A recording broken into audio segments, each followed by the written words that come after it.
하나님 말씀 누가복음 11장입니다.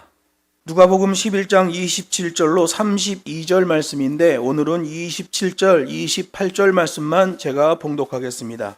이 말씀을 하실 때에 무리 중에서 한 여자가 음성을 높여 가로되 당신을 뵌 태와 당신을 먹인 젖이 복이 있도소이다 하니 예수께서 가라사대 오히려 하나님의 말씀을 듣고 지키는 자가 복이 있느니라 하시니라. 아멘. 본문 말씀을 가지고 하나님의 말씀을 듣고 지키는 자에게 임하는 복이란 제목으로 하나님 말씀을 증거하겠습니다. 예수님은 공생의 사역을 하면서 유대 종교 지도자들, 특별히 바리새인들을 보고 매우 황당해 하셨어요. 누구보다도 율법을 잘 알아야 하는 자들이 바알제붑에 심취하고 있는 거예요. 자기네들도 거기에 익숙해져 있고 자기 제자들에게도 바알제붑의 우상을 가르치고 축사행위, 귀신을 쫓아내는 행위까지 하는 거예요. 그래서 바리새인들을 따르는 팔로워들, 그 사람들도 바알제붑에 심취했다는 거죠. 그리고 예수님 앞에서는 바리새인들이 헛소리를 하는 거예요. 예수님에 의해서 이적이 일어나니까 예수님과 주도권 싸움을 하려고 하는 거예요. 그래서 구약 개념에 하나님의 손가락을 언급하시잖아요. 예수님보다 약 480년 전에 태어난 역사학자 헤로도토스의 말을 빌어와요. 사람들로 하여금 무엇인가를 보이게 하고 깨닫게 하는 효율적 신성이 나타나는 손가락. 우리 성경에는 하나님의 손 이렇게 번역해놨지만 실제로는 하나님의 손가락이에요. 누가복음 11장에서 일어난 이적이 하나님의 손, 하나님의 손가락, 하나님의 성령에 의한 것임을 강조하시면서 그 하나님의 손가락의 나타나심을 하나님의 나라가 임한다라는 것까지 연결하시는 걸 보게 돼요.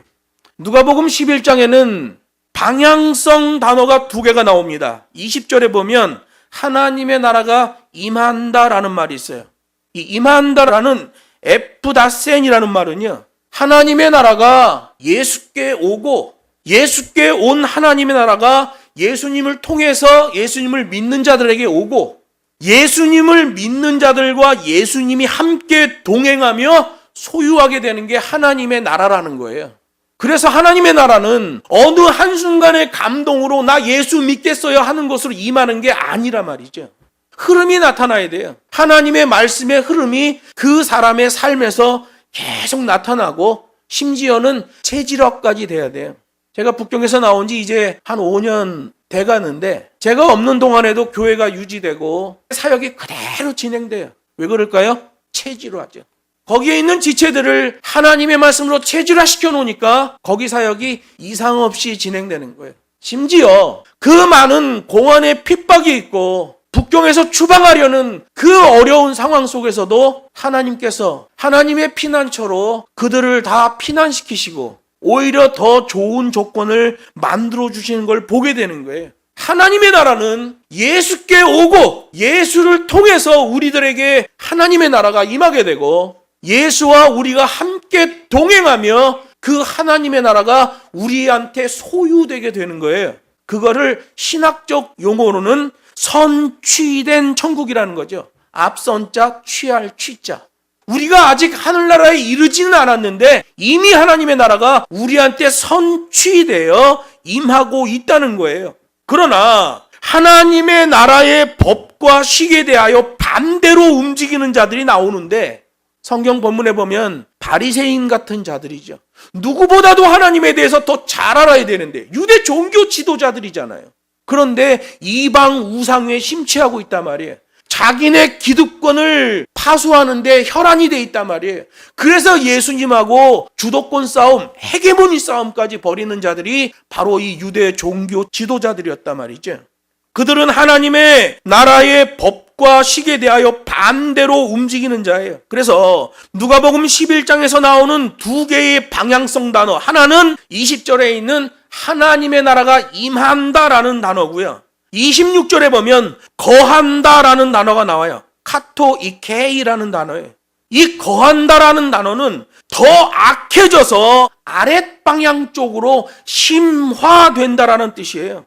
지옥을 향해 영구적으로 고착되다라는 뜻이죠.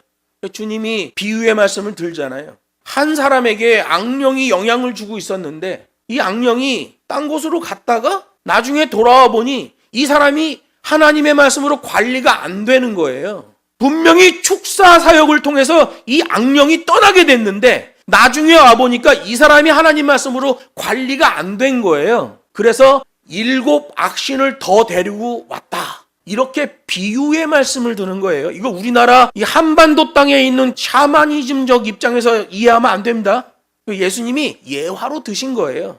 그렇게 더 악해지는 것은 아랫방향으로 심화되어 간다. 그 바리새인들, 시비 거는 자들, 진정한 복음이 선포되는데도 그것을 주도권 싸움, 헤게모니 싸움으로 변질시키는 자들, 이런 세속주의, 감성주의에 물든 자들, 그들은 영구적으로 지옥에 고착된다는 거예요. 그래서 방향성 단어가 2개가 나오는 거예요. 하늘나라가 임한다. 예수와 동행하는 그가 위쪽으로 하늘나라를 소유하기 시작한다. 방향성 단어고요. 악해지느니라, 심해지느니라, 아래쪽으로 지옥으로 더 심화된다는 방향성 단어가 2개가 나오는 거예요. 오늘 본문은 성경적 교회 음악과 신학적 교회 음악을 통한 참된 예배를 지향하는 말씀이에요. 우리 성경에는 그냥 어떤 여자가 예수님에게 이렇게 소리를 질렀나 보다 라고 생각하지만 이거 노래예요. 어떻게 부르는 노래예요? 울면서 외치며 부르는 노래로 돼 있단 말이에요.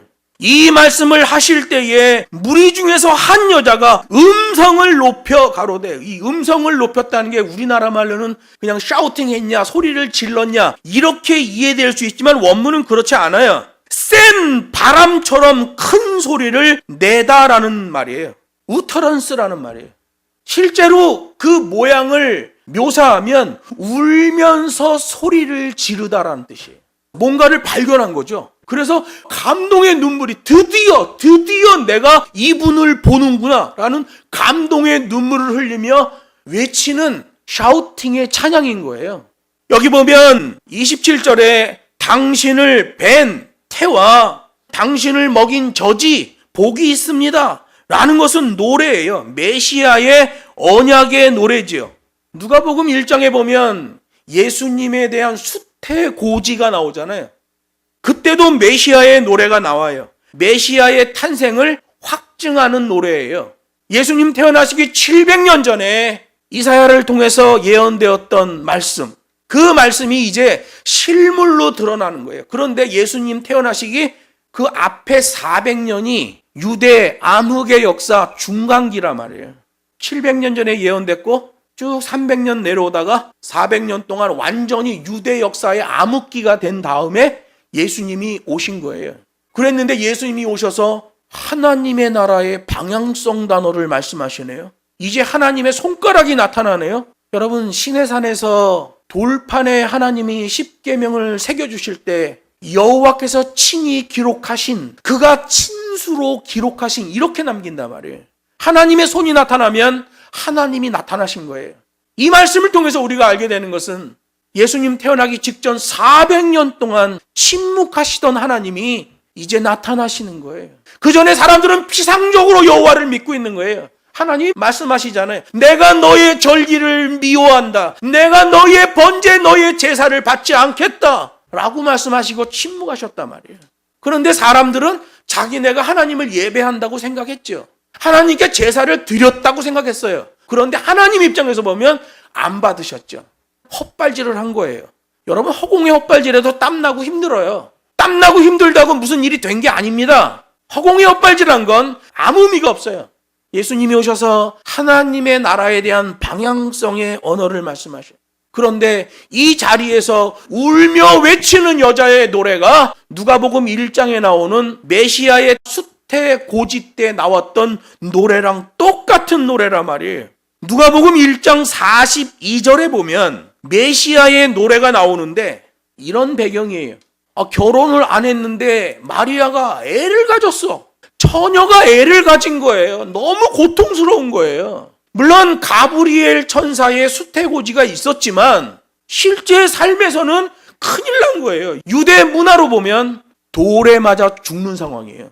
그래서 친척집 엘리사벳의 집에 오게 된 거예요. 엘리사벳이 그렇게 태중에 예수를 잉태한 마리아를 본 후에 부른 노래가 누가복음 1장 42절이에요. 그 메시아 찬양이 오늘 본문 11장 27절과 동일한 노래예요. 누가복음 1장 42절이 이렇게 돼 있어요. 여자 중에 내가 복이 있으며 내 태중의 아이도 복이 있도다. 4분음 3박자로 돼 있는 노래예요. 시편처럼 부르는 노래예요. 누가복음 1장과 2장에 보면 메시아의 노래가 나오는데 사람들이 그냥 자기 생각에 어떤 가사가 생각이 나서 어떤 내용이 생각이 나서 자기네 맘대로 부른 노래가 아니에요. 여러분, 음악은 악전을 배우고 화성을 배우고 전이화성을 배우고 대위를 배우고 엄격대위를 배워보면 음악을 해석할 수가 있어요. 악보가 하나 나오면 이 사람 이거 엉뚱한 짓을 했구만.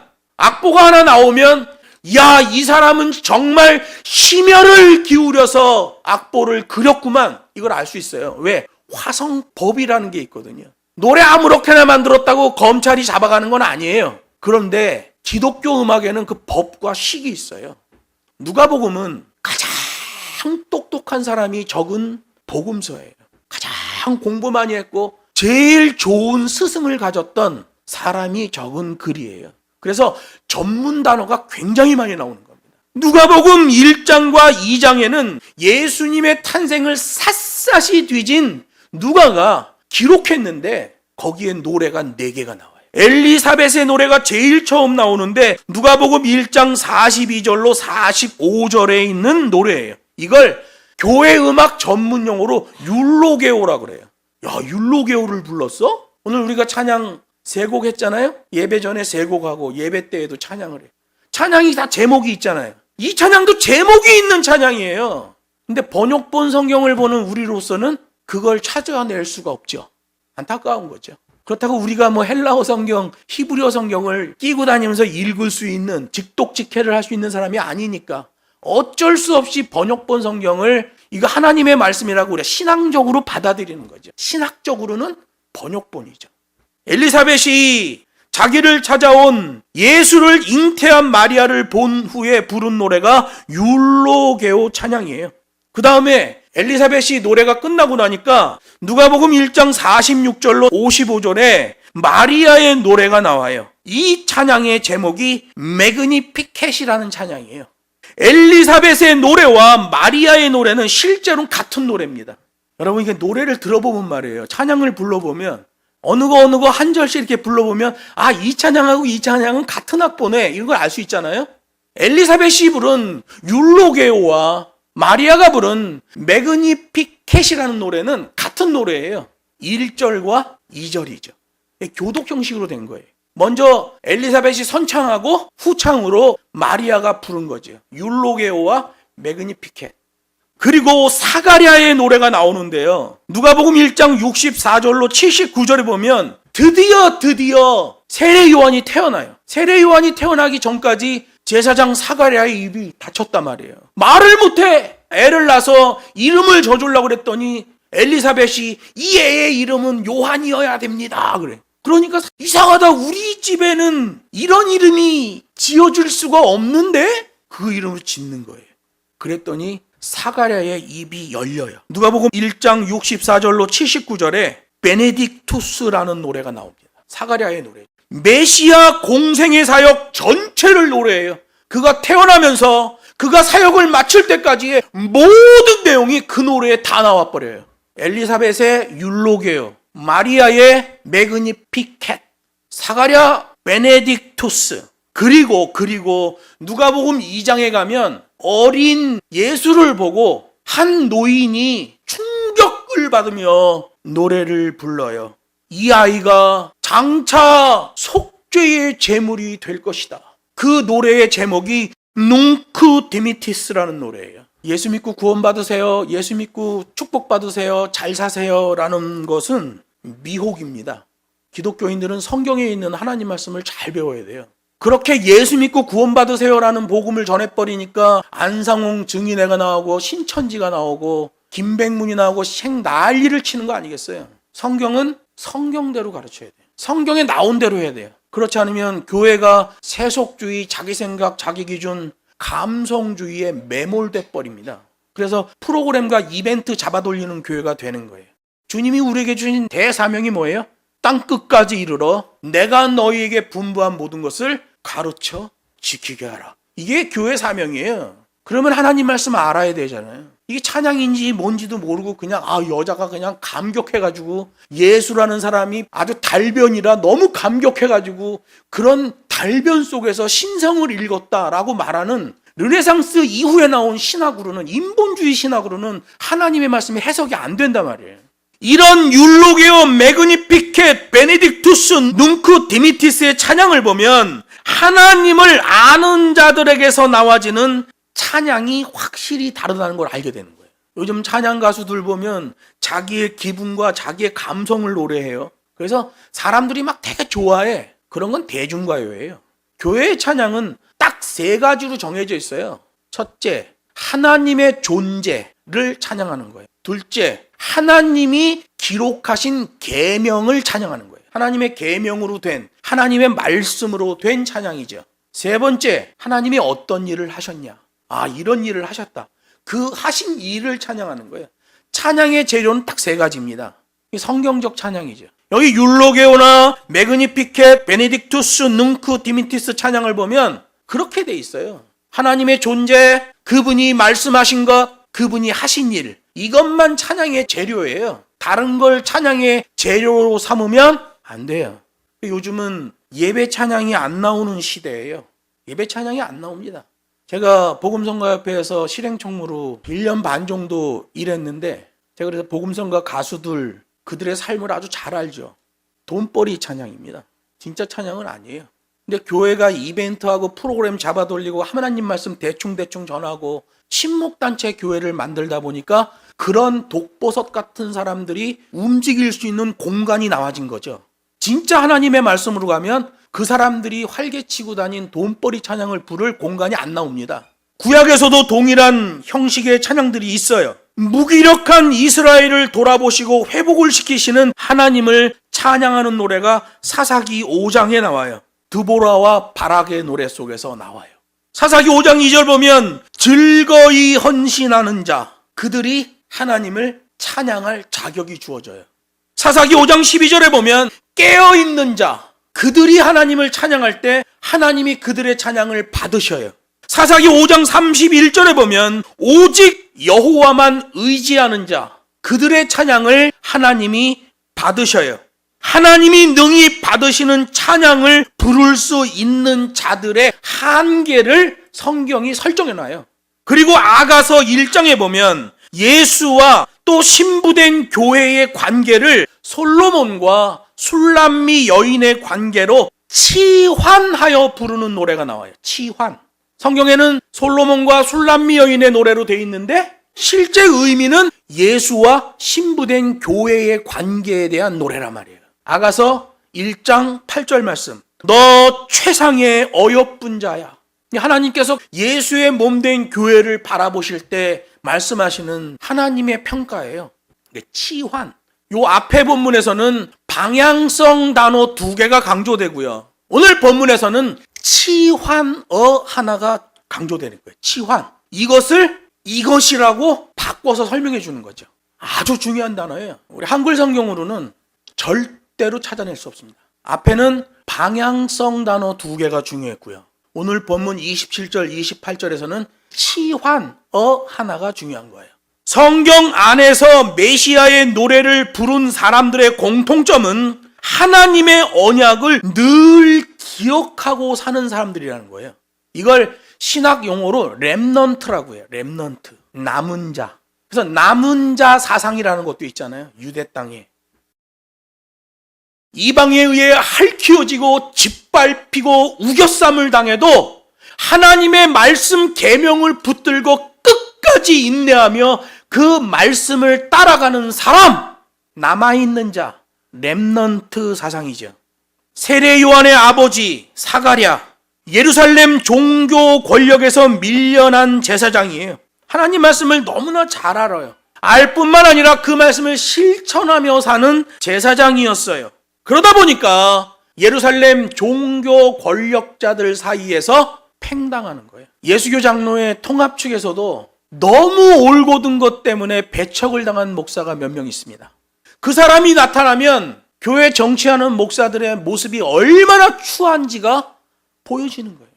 그래서 그분이 한국에서 목회를 못하는 거예요. 그 목사들의 핍박이 심하니까. 그래서 제네바에 가서 사역했어요. 그 다음에 몇 년 있다 한국에 들어오고 정환조 목사한테 제네바 한인교회를 물려주고 한국에 들어와서 양화진에 있는 현대교회를 섬기다가 최근에 은퇴하셨어요. 너무 올곧아요. 그분 옆에 가서 이렇게 앉아있기만 해도 하나님의 느낌이 막 와. 그분을 통해서 느껴지는 하나님. 마음이 청결한 자는 하나님을 볼 것이며 그 청결한 투명성을 통해서 그를 통해서 하나님이 보이는 거예요. 세례 요한의 아버지 사가랴, 예루살렘 종교 권력에서 밀려났어요. 일반 제사장이 됐어요. 너무 힘들어. 예루살렘에서 살 수가 없어. 돈이 없으니까. 그래서 변방으로 가서 평소에는 일을 하고 그래도 제사장이니까 순번이 되면 성전에 와서 보름 정도 봉사한 다음에 다시 자기 집에 돌아가서 뭐 밭을 일구든지 양을 치든지 이렇게 다른 일을 해야만 했던 참 힘든 제사장이었어요. 하나님의 계명에 대하여 그 누구보다 잘 알고 그대로 실천하는 주의 종이었음에도 불구하고 유대 종교 정치 권력과는 거리를 둘 수밖에 없는 입장이었죠. 여호와 하나님이 부르시고 여호와 하나님이 붙들어 사용하시는 하나님의 종은 세례 요한의 가정과 같이 정당성을 가진 곳에서 양육되는 사람을 하나님이 쓰셔요. 사도 바울 보세요. 하나님이 쓰셔요. 그렇게 기독교인을 핍박하는데도 쓰셔요. 베드로 보세요. 돈이 없어서 요한네 집에서 배를 빌려갖고 고기를 잡는 이런 소작업을 하고 있는데도 하나님이 그를 쓰시잖아요. 베드로의 부인 퍼페투아. 우리 성경에 안 나와요. 유대 전승에 나옵니다. 로마에서는 컨콜디아라고 불렀죠. 퍼페투아. 이 여자 때문에 베드로가 제대로 만들어져요. 십자가에 거꾸로 못 박히는 순교자가 되잖아요. 누구 때문에 그래요? 퍼페투아. 부인 때문에 그렇습니다. 여러분, 이 세례 요한의 가정처럼 정당한 하나님의 말씀으로 그 말씀이 배경되어 진행되는 가정들이 있어요. 이 정당성 복음이라고 그러죠.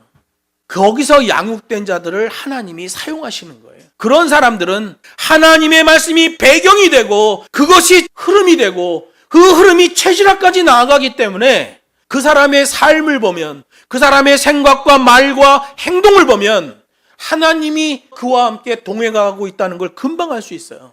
하나님의 법과 식대로 사역하지 않는데 마치 사역하는 것 같아 보이는 경우도 있죠. 구약시대에 보면 거짓 선지자가 많잖아요. 하나님은 선지자에게 말씀하셨어요. 내가 예루살렘을 멸망시키겠다.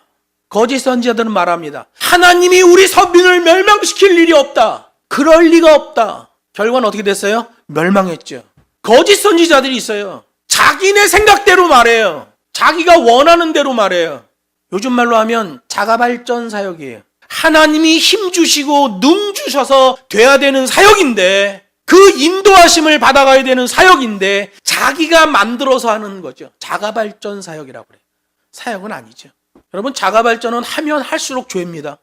빨리 내려놔야 돼요. 유대 종교 지도자들에게도 예수님이 말씀하시잖아요. 너희는 너희들의 가는 길을 멈추고 여호와께로 돌아오라. 멈추라는 거야. 자가발전 안 된다는 거예요. 근데 이 시대에 프로그램과 이벤트 잡아올리는 교회들 깝깝스럽죠.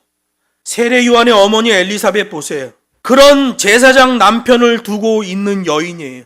생활고에 시달리는 여인이에요. 돈 버는 일에는 남편이 관심이 없어요. 그저 남편의 관심이라고는 하나님 앞에서 코람데오의 자세를 다잡는 것에 초점을 맞추고 있단 말이에요. 부인 입장에서 보면 정말 죽을 맛이죠. 지금 남편이 어디 가서 돈 좀 벌어왔으면 좋겠는데 예루살렘 종교 권력에서도 배제되고 시골로 내려왔는데 뭐 가끔 예루살렘에 갔다 오면 뭐 알바비를 받는지는 모르겠지만 참 깝깝스러운 거예요.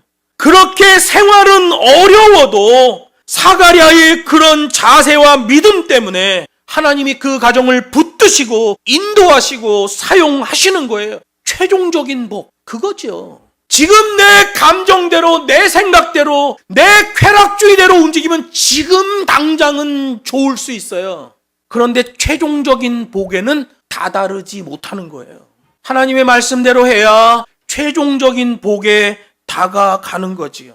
여러분, 지금 왜 이런 걸 다루냐 하면 오늘 누가복음 11장 27절 28절이 메시아 확증의 찬양인데, 메시아 확증의 찬양을 먼저 누가복음 1장에서 보여주셨단 말이에요. 그래서 그 사람들에 대해서 이야기를 하고 이 울부짖으며 노래한 이 여인을 말해야 돼요. 그래야 하나님의 말씀을 듣고 지키는 자에게 임하는 복이 무슨 복인지를 알게 되는 거예요. 최종적인 복.